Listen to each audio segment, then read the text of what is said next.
Kita hidup di dunia yang serba cepat, ya kan? Rasanya stres dan cemas itu udah jadi, ya, makanan sehari-hari.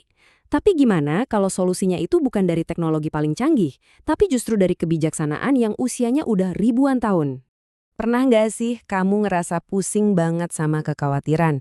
Entah itu soal masa depan, soal kerjaan, atau bahkan soal apa yang orang lain pikirin tentang kita? Kalau iya, tenang, kamu nggak sendirian. Coba kita lihat angka ini deh. Menurut survei khawatir nasional yang ada di buku Filosofi Teras, ternyata 63% responden, itu artinya hampir 2 dari 3 orang loh, ngaku kalau mereka khawatir atau bahkan sangat khawatir soal hidup mereka. Jadi perasaan itu tuh umum banget. Terus apa sih yang paling sering bikin kita cemas? Nah, survei ini nunjukin sesuatu yang menarik. Pemicu terbesarnya ternyata bukan cuma masalah pribadi loh.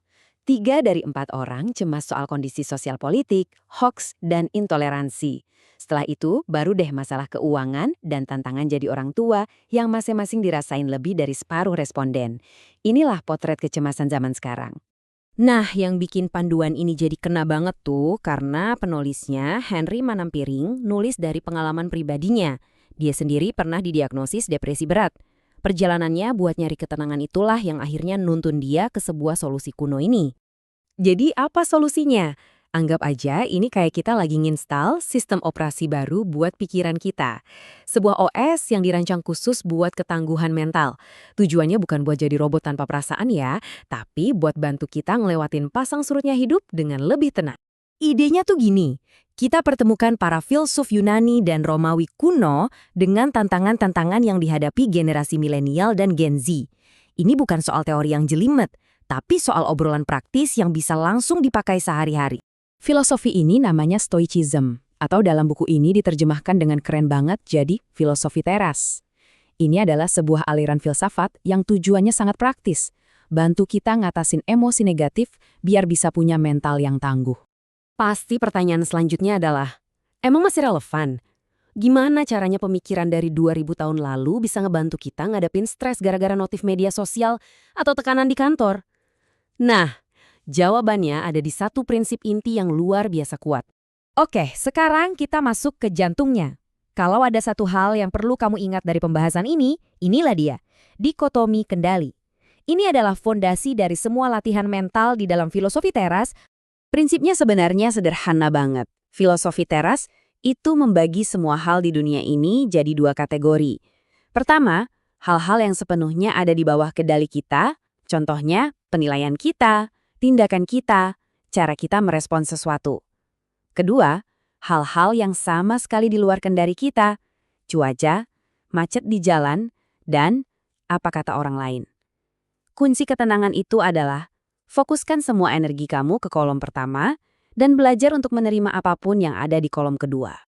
Jadi ini dia poin krusialnya. Bukan macetnya yang bikin kita stres, tapi penilaian kita yang bilang, macet ini merusak hari gue.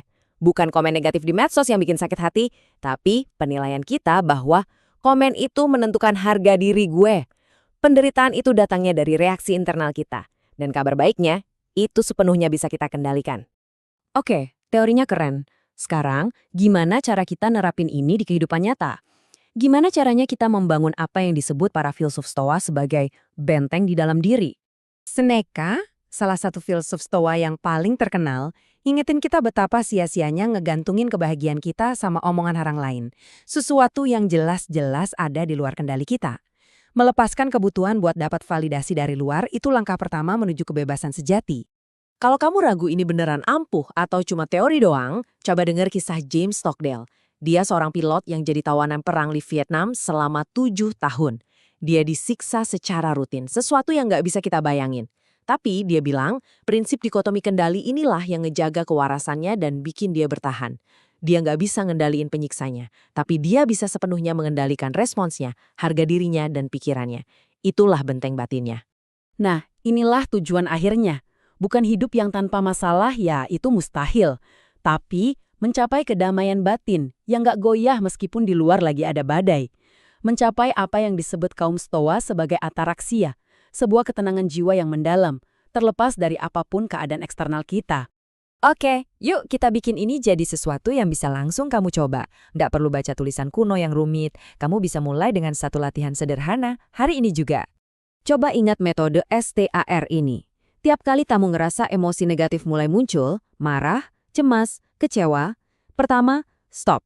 Berhenti dulu, jangan langsung bereaksi. Kedua, think and assess, atau pikirkan dan nilai. Tanya ke diri sendiri, dari situasi ini, apa yang bisa gue kendalikan dan apa yang enggak? Terakhir, respon atau berikan respons yang bijak. Fokus bertindak hanya pada hal yang bisa kamu kendalikan dan lepaskan sisanya. Ini cara praktis menerapkan dikotomi kendali saat itu juga. Jadi, sebagai penutup, mari kita langsung praktekkan. Coba deh, pikirkan satu hal yang lagi bikin kamu cemas sekarang. Udah? Sekarang, coba pisahkan. Bagian mana dari kecemasan itu yang ada di bawah kendali kamu, dan bagian mana yang enggak. Mungkin udah saatnya kita melepaskan beban dari hal-hal yang emang nggak akan pernah bisa kita ubah.